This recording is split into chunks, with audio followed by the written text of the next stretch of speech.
Coming up today on The Story. In the first days of the war, there was aircraft overhead, missile attacks, there was like pandemonium. Everyone was trying to figure out what is going on and where is safe. So now the threat from the north physically has left, but with the kamikaze drone attacks and also the cruise missiles and other strategic missiles that get fired from the bombers, there's no place in Ukraine that is safe. The Story. G'day, I'm Jimmy Colefax. Welcome to The Story. Well, Ukraine was invaded by Russia on the 24th of February 2022. Today, we'll hear a conversation that was recorded on the 23rd of February 2023, on the eve of the one-year anniversary of the start of war. Eric Scatterbo is chatting with Pastor Wayne Zscheck, who's in Ukraine and originally went there when he was almost 18 years old with the intention of only staying a year to do ministry work. However, God had other ideas and he's now been serving in Ukraine for over 29 years. Wayne will share his story with us today and what it's like doing ministry in a war-torn country. Wayne Zscheck, welcome to the program. G'day, and Wayne from Ukraine. I'm happy to be here with you.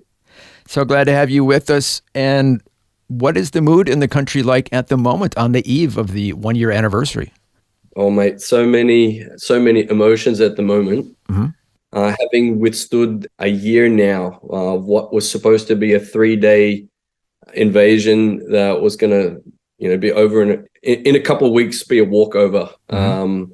A lot has happened, and now we've gone on for an entire year, and we've gone through multiple stages of emotions, and our lives have been turned upside down multiple times. So different people have different emotions. One is Ukraine is being called for a day of prayer and fasting for tomorrow. Some people think dates are important. And we've seen in the past that missile strikes around the country are a distinct possibility. So there's that, preparing, sort of like bracing for that. But there's also the other thoughts that Ukraine has withstood for so long. How long will this last? How long does it need to last? But also that the Ukrainian people who have inspired the world over the last year, they have to continue to live in this world of ambiguity, or this whole situation. And we're coming out of a very tough winter with the missile strikes taking out infrastructure for power and heating and that. So the mood is on the up. Why? Because the sun is out. Just having light. We've got a few days left of winter. But God's miraculously given us a much warmer winter than anyone ever expected, which really changed the situation significantly for people that only had power, a couple hours a day. But now when the sun comes out and you can see that spring is coming, it really does play on your emotions. So we're today the sun is out and we're just soaking that in and giving thanks to God. Amen. Now, where exactly are you in Ukraine? So Kaharlik is a small regional town about an hour south of Kiev, the capital. So people never used to know where Ukraine is. Now they know where Ukraine is. So we're on the southern corridor, which was the escape corridor for people fleeing from Kiev when the Russians first attacked. So we're on the safe side, on the south side. And we're so glad that was our place, because many people just, half an hour drive from here had a very, very different story when the war began. Yeah. So is it safe where you are? I mean, is there the potential for bombs to drop in your neighborhood at any time? So not bombs. So in the first days of the war, there was aircraft overhead, missile attacks. There was like pandemonium. Everyone was trying to figure out what is going on and where is safe. So now the threat from the north has left, but so there's no aircraft there's no enemy aircraft that fly over us. However, with the kamikaze drone attacks and also the cruise missiles and other strategic missiles that get fired from the bombers, there's no place in Ukraine that is safe. Any place can be hit.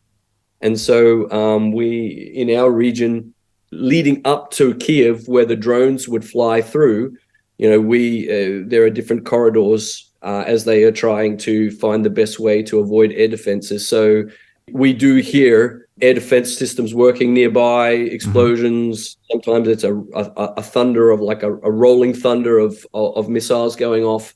And we also have apps on our phone that if you see or hear a drone or enemy activity, you can plug into the system and inform. So we're in a safe place. We have not had an aerial attack on our location since the first weeks of the war. Oh, okay. So we're in a safe place. But the missiles that fly over, I'm sure you've seen the news where both residential and power structure are hit. So those are nearby. So anything is possible. And obviously we're talking to you on the internet, so you have internet there. Yes, it's been an amazing time. When we were so I work with Operation Mobilization with OM, and they have an amazing crisis department. You also need to know this is, while I've been in Ukraine, and we'll talk more about history in a minute, but we've had 2 revolutions, we've had an annexation, we've had 2 wars now. So we have a little bit of an understanding of living in a crisis.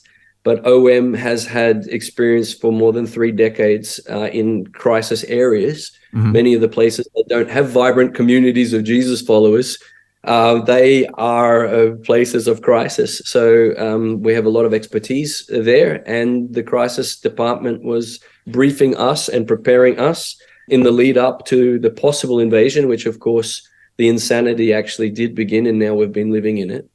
So at any point during our conversation, you notified me that potentially the power will go out? Yes, it's definitely possible.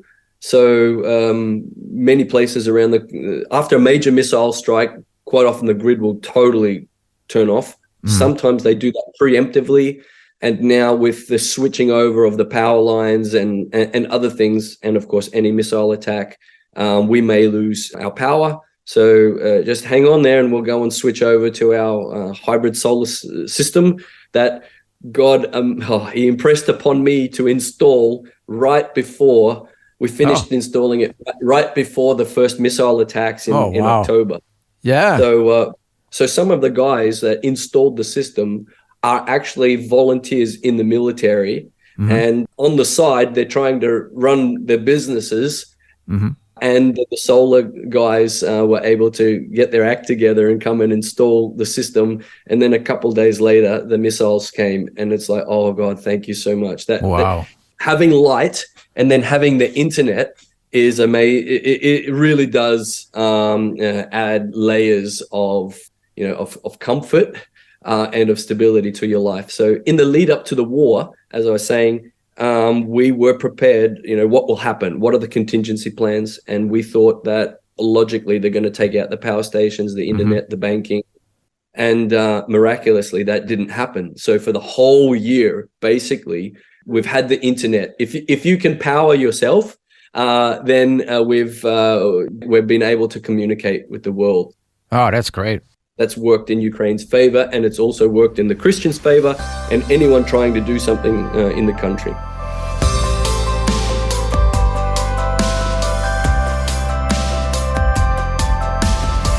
You're listening to The Story. Today, Eric Scatterbo is chatting with Pastor Wayne Zscheck, who's in Ukraine and originally went there when he was almost 18 years old. We'll hear more of his story, including his background, when we return. The Story.